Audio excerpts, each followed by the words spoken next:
Talofa, my name is Tomoe Tomalatai, and I'm going to share you what I've learned in microcomputer application class. The best way to predict the future is to create it.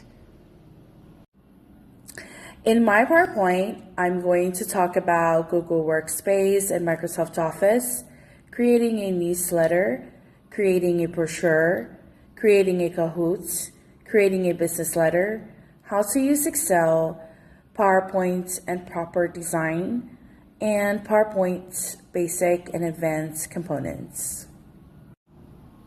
In week 1, I learned about Google Workspace and Microsoft Office. Google Workspace offers user-friendly online tools for communication and collaborations. Microsoft Office provides a comprehensive suite of productivity applications. Both Google Workspace and Microsoft Office have significantly enhanced education by providing tools for collaboration, communication, and content creation. They enable students and educators to work together on projects in real time, access resources from anywhere, and create engaging presentations and documents.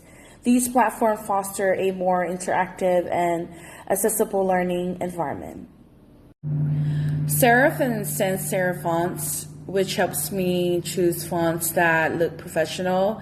I also learned about filler words, which helps me speak more clearly and confidently. The best design is the one that is least noticeable. Quote by John Maida. In week 2, I learned that using the 5 basic principles of layout and composition, which are proximity, white space, alignment, contrast, and repetition, can create a visually appealing and effective newsletter. I also learned how to use Google Docs to create 2 slides showcasing different typography options, including serif and serif fonts and font hierarchy for better readability. Here's an example of my newsletter I created on Google Docs in week 2, and also an example of how I use proximity in my newsletter. I have bolded the topic saying library, field trip. On the bottom, I provided photos of the headline and 2 paragraphs about the field trip. This layout uses proximity effectively. The headline is close to the image, and the information about the library is grouped together. The thin line creates clear visual separation between sessions. The context flows naturally, leading the reader from the headline to the image and then through the information about the trip. This example demonstrates how proximity can be used to create a visually engaging and information newsletter that effectively communicates the details of the field trip. Creating a brochure was one of the exciting experiences that I enjoyed the most. I learned how to organize information effectively using headings, subheadings, and bullet points to make the content easy to read. I discovered the importance of choosing fonts that are both readable and visually appealing, and how to use the different font sizes and styles to create hierarchy. I learned how to select high quality images and graphics that complement the text and enhance the overall design. I understand the importance of maintaining consistent style throughout the brochure to create a professional, polished look. Here's an example of the outside of my brochure that I created on Canva. I became familiar with Canva's tools and features such as grids, alignment, and layering, which helped me create a well-designed brochure. Creating a brochure on Canva helped me understand the basics of design and how to create visually appealing and informative content. Creating brochures in Canva can be a game changer for teachers. It simplifies the process of designing visually appealing materials, from lesson plans to classroom newsletters, without needing advanced design skills. This allows teachers to communicate information effectively, engage students, and create a professional look for their education resources. Design is not just what it looks like and feels like. Design is how it works. Quote by Steve Jobs. In week 4, I learned how to create Kahoots. I learned how to write clear, concise, and engaging questions that access understanding in Kahoots. I discovered the importance of providing plausible answer choices to challenge students without making it too difficult. I realized how crucial it is to set appropriate time limits for each question to keep the game flowing and engaging. I also learned how to incorporate images, videos, and diagrams to enhance the visual appeal and understanding of the content. And I learned to organize the questions logically, either by topic or difficulty, to create a smooth learning experience. How is Kahoots important in the classroom? Kahoots makes learning fun and interactive, capturing students' attention and motivating them to participate. It promotes active learning by encouraging students to think critically and respond quickly. Students receive instant feedback on their answers, helping them identify areas of strength and weakness. And it provides valuable data on student performance, helping teachers track progress and tailor instruction.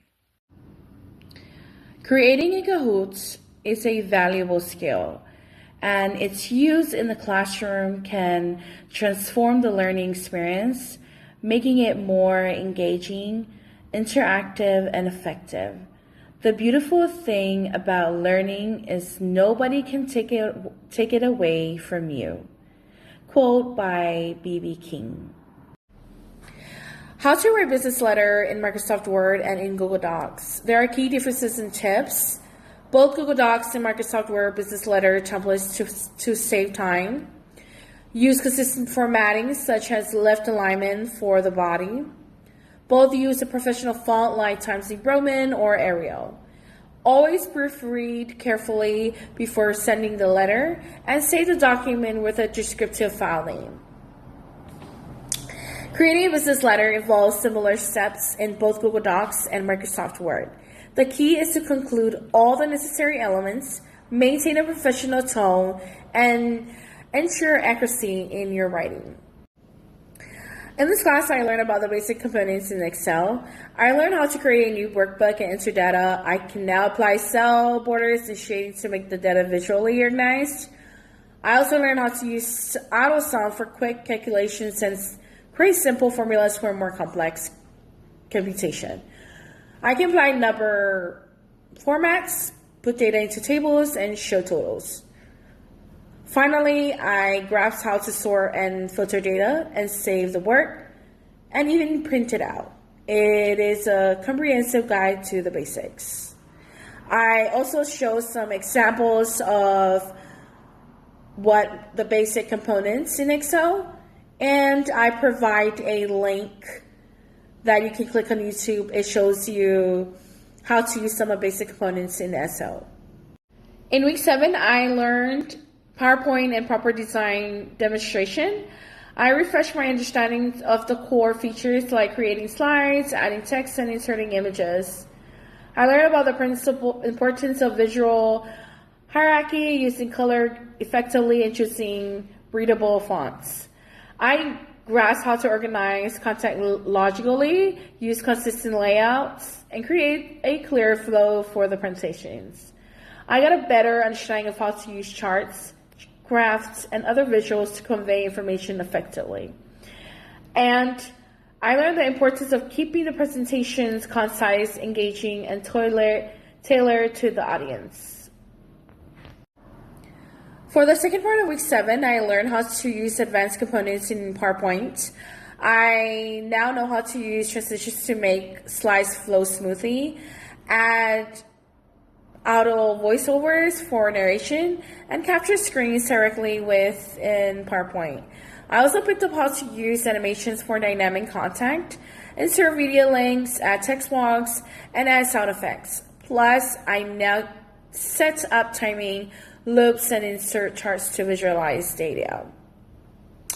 And here's an example of what I was working on, advanced components in Excel. And I also provide a link of a tutorial showing how I use the advanced component in Excel.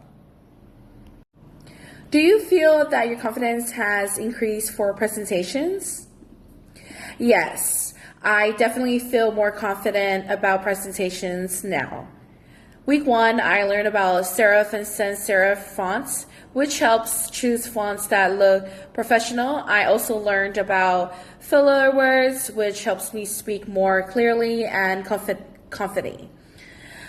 Week 2, I learned about using the 5 basics principle of layout and composition, proximity, white space, alignment, contrast, and repetition. This allows me to create a visually appealing and effective newsletter.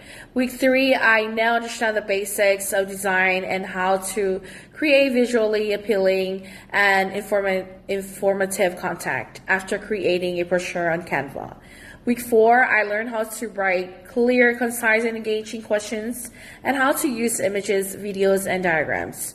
Week 5, I can now create a business letter using both Google Docs and Microsoft Word.